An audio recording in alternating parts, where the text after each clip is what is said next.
and welcome to Comparing Information, Ideas and Opinions with Cubits Education, awarded by City and Guilds. In this lecture, you will compare the information from 2 or 3 different source texts. You'll also compare ideas from 2 or 3 different source documents, and finally understand the use and compare opinions from 2 or 3 different source documents. Okay, so we're going to look at the same exam paper that we looked at in the previous lecture on the reading exam. And I'm just going to show you some example questions that relate to these learning outcomes right here. So you've got compare the information, compare ideas, and compare opinions. So these are the types of questions that you will come across.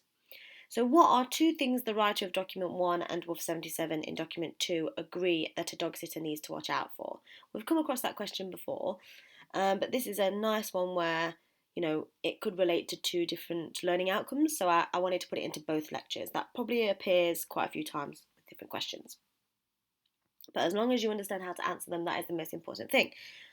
So with the first one, it's asking you to say something that is similar, which is really nice.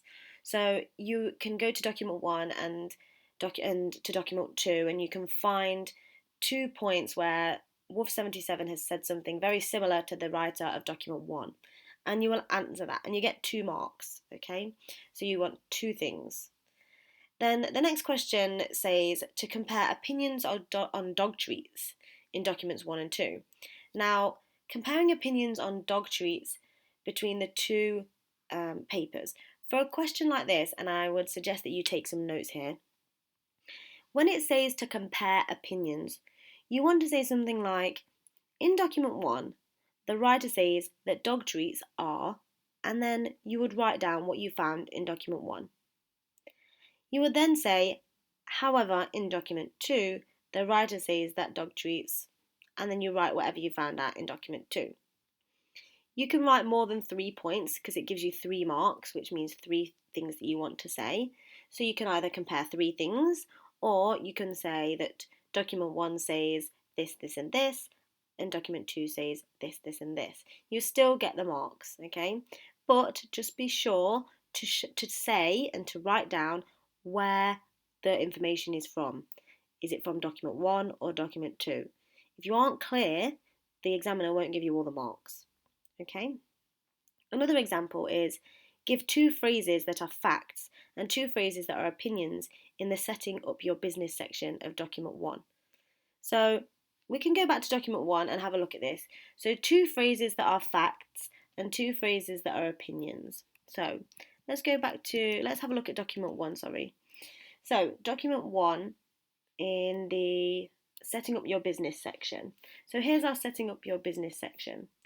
You will find it incredibly helpful to make a business plan. A business plan is a document that contains details of the business, such as goals and expenses, which are important to set out early on. For example, dog sitters sometimes need a van to transport the dogs, and that doesn't come cheap. Another potential expense is dog leads. Advertising your business is also essential. Okay, so they've said you will find it incredibly helpful to make a business plan. That is an opinion, though. Not every person who opens a business uses a business plan, and it is helpful, but you don't have to do it. So it's an opinion. But then it tells you what a business plan is, and it says a business plan contains details of the business, such as goals and expenses. That's a fact. That is what a business plan is. And then it says which are important to set out early on. Again, an opinion. Sometimes people just wing it and do really well in business. Sometimes people need to plan in order to do well. It's just how you are. So, important to set out early on is also an opinion. It might be a good opinion, but still. And then it says, for example, dog sitters sometimes need a van to transport the dogs. That is a fact because it says sometimes need a van. It doesn't say you do need one, so it is a fact. Sometimes you might need a van. And that doesn't come cheap. Maybe that's an opinion. Another potential expense is dog leads. And then advertising your business is also essential. That is also an opinion. So you've got quite a lot to pick out there. You've just got to make sure that you pick out what someone is saying is actually true, like a business plan is details of the business, such as goals and expenses, or what someone is saying as a recommendation or an opinion. Advertising your business is also essential. Somebody might say that that's a fact, but it's not a fact. Some people do fantastically well without advertising their business just by word of mouth. Okay, so just wanted to have a look at that one. And then another example, now just quickly going back to this question here where it says give 2 phrases that are facts and 2 phrases that are opinions. It will give you lines underneath it to answer those. It will say fact and you'll write your fact, and then it will say opinion, you'll write your opinion, then it will say fact, you'll write your fact, and then it will say opinion and you'll write your opinion. So it doesn't have to be written in complete sentences, it can just be written on the lines that they give you in the exam. And then this one, what are 3 bias statements that Colin gives in his comment? Okay, 3 bias statements that Colin gives in his comment. So let's have a look at Colin's comment on here. Here he is. Is that the only comment Colin's got? Yep. So first of all, if you're not sure what bias means, there is a lecture on it, but I thought I'd put it into this one as well. Bias is like a one-sided opinion. So for example, if I was friends with somebody called Jill, and Jill committed a crime, and I said, no, she didn't, she wouldn't do that. Well, Jill's my friend, so obviously I'm going to be biased because I wouldn't believe she'd do it, okay, because she's my friend. So that's kind of like bias. So let's read what Colin has to say. Everyone who walks dogs should be aware of the Clean Neighbourhoods and Environment Act 2005. It states, amongst other things, that you have to pick up your dog's mess. You can be fined if you don't, but there's no need to worry. Shops sell bags and scoops you can use to pick it up. I know it sounds terrible, but it's something all dog owners are required to do by law, and that's a good thing. You don't want your dog to be a public nuisance. Okay, so it's asking us about, I believe, 3 bias statements. 3 bias statements that Colin gives. Okay, everyone who walks dogs should be aware of the Clean Neighbourhoods and Environment Act. Yes, they should, I suppose. But why? That might be bias, maybe. Okay, let's continue. Amongst other things, that you have to pick up your dog's mess. So I'm assuming that he doesn't have a dog. Maybe that's why he's biased. He just doesn't like dogs. You can be fined if you don't, but there's no need to worry. Shops sell bags and scoops you can use to pick it up. So he's biased towards the shops for a start, so he's getting you to buy something from the shops. He's saying that you have to pick up your dog's mess because that's what the Environment Act states. So I feel like maybe he just doesn't have a dog and he just wants to moan at people who do have dogs. I know it sounds terrible, but it's something all dog owners are required to do by law. And he's very much on the side of the law as well. And that's a good thing. You don't want your dog to be a public nuisance. So he's assuming there as well that your dog is going to be a public nuisance. So what I would say for this question, and it is a hard question, okay, going back to it, it is a difficult question. It was hard to pick out those bias statements, even for me. So I would suggest in that section when you're asked for bias statements, I believe you just have lines underneath to answer your bias statements.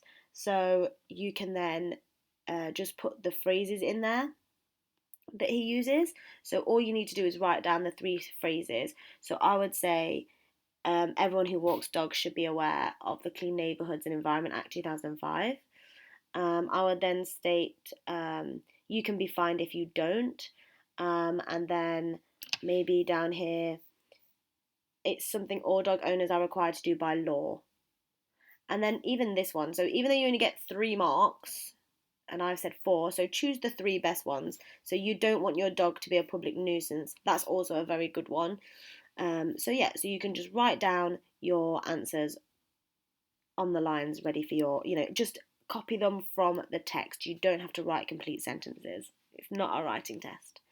Okay, just to make it easy for yourself.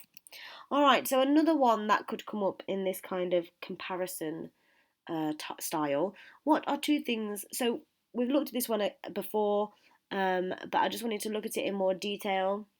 What are 2 things the writer of Document 1 and Wolf 77 in Document 2 agree that a dog sitter needs to watch out for? So let me just go back then. If we go to Wolf 77 and read his.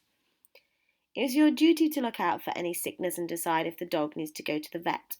Unfortunately, dog cruelty is a fact in this world too, and it is often caused by people who you would least expect.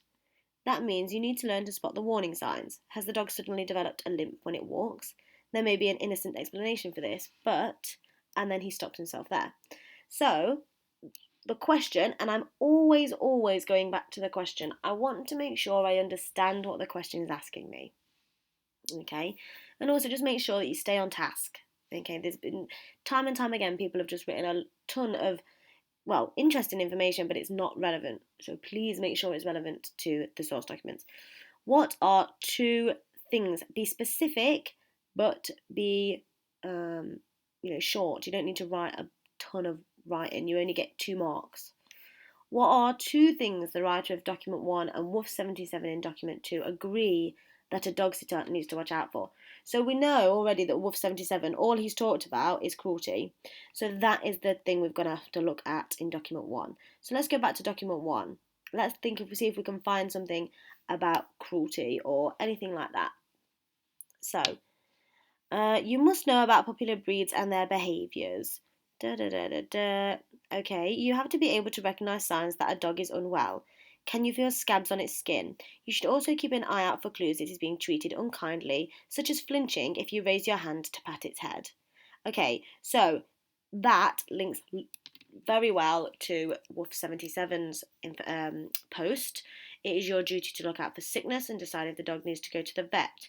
Unfortunately, dog cruelty is a fact. So we could say then in our answer that two things that they agree on is that you need to be responsible for checking if the dog is sick or ill, just through, illness in general, not through cruelty. And then your second point would be that, is the dog being treated kindly by its owner? Is it being treated fairly and there's no animal cruelty going on? So they're your 2 points. You can separate those. One is make sure you look out for sickness and scabs and things like that and illness. And the other one is make sure you're looking out for animal cruelty and make sure that the owners are treating the dog right. Okay? So, compare opinions on dog treats in documents 1 and 2. Okay, so comparing opinions. So here for this question, I'm not going to go through this one and do it. I'm sure, obviously, you've already had a go from the first lecture if you've all done it. Compare opinions on dog treats. For this one, again, it would be something like in document 1, it says, and you would write about dog treats, and then you would say in document 2, it says this, and you would write about the dog treats in document 2. So you just need to pick out the sentences that you want to use. I would use about 3 things, so 3 differences or 3 similarities. It just says compare. It doesn't say they have to be different. So if they have an opinion that is the same from both documents 1 and documents 2, you can say that as well. So you could say document 1 thinks that dog treats are a great way to train your pet, but document 2 says that dog treats are an unnecessary treat and it's bad for the dog to eat that much food. And then you could say for your third point that both documents 1 and 2 say that a treat can be nice every now and again. Okay, I'm not saying that it says that, I'm just giving you an example. So one where they disagree, another one where they disagree. So what document 1 says, what document 2 says, and then one on if they agree. If they don't agree, you're just going to have to come up with a third one that doesn't agree. Okay, but the most important part is that you tell them where you got the information. Document 1 says this, okay, make sure you write that, and document 2 says this, okay, get all those marks. Okay, so give 2 phrases that are facts and 2 phrases that are opinions in the setting up your business section. So we've already gone through this in lecture 1, but this is just another question that would come up in this type of learning outcome as well. So I just wanted to bring this up again. So just make sure you pick out the correct facts and the correct opinions. And we've already gone through 3 bias statements that Colin gives in his comment, okay? So, lovely. So you've compared information, you've compared ideas, and you've compared opinions. So you've gone through quite a lot there, and I know that's a lot of talking, and you've probably taken a lot of notes. If you haven't taken a lot of notes, I suggest you go back and do that because it will be really helpful for you when it comes to revision. Okay, so well done. please have a go at the task attached to the lecture. It is a very interesting task, and I look forward to reading your paragraphs on comparing the different texts that you've got there and using the Venn diagram. Okay, thank you so much for using Qubit Education, and I'll see you next time.